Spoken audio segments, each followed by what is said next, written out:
Hello everyone, welcome to our channel. Whenever there is gum problem, doctors advise Stoliin or Sensoform Gum Paint. So in this video, I am going to explain how to apply this gum paint. Generally, gum paint is used for the treatment of gum infection, bleeding gums, painful gums, receding gums, as well as stomatitis or sore throat.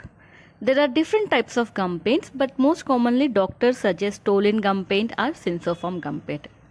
These gum paint contains tannic acid glycerin, which acts as an astringent, means it reduces the bleeding and it reduces the pus discharge from the gums. It also contains potassium iodide, which is an antiseptic which kills bacteria, virus, etc. Menthol acts as a cooling agent. It also acts as local analgesic where it reduces the pain.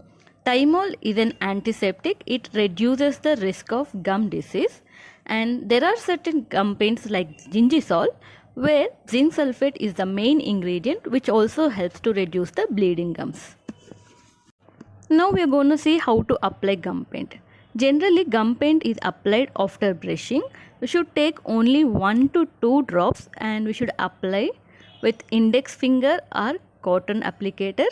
We should spread it evenly on all over the gums, outside as well as the inner surface, and we should massage in a circular motion. Most important thing is we should not rub vigorously. If we rub vigorously or too much, this gum paint contains citramide, which causes irritation of the gums. So gentle massage should be done or just tap on the gums. And we should avoid rinsing with water, and we should avoid food or drinking water for at least 30 minutes after application of the gum paint.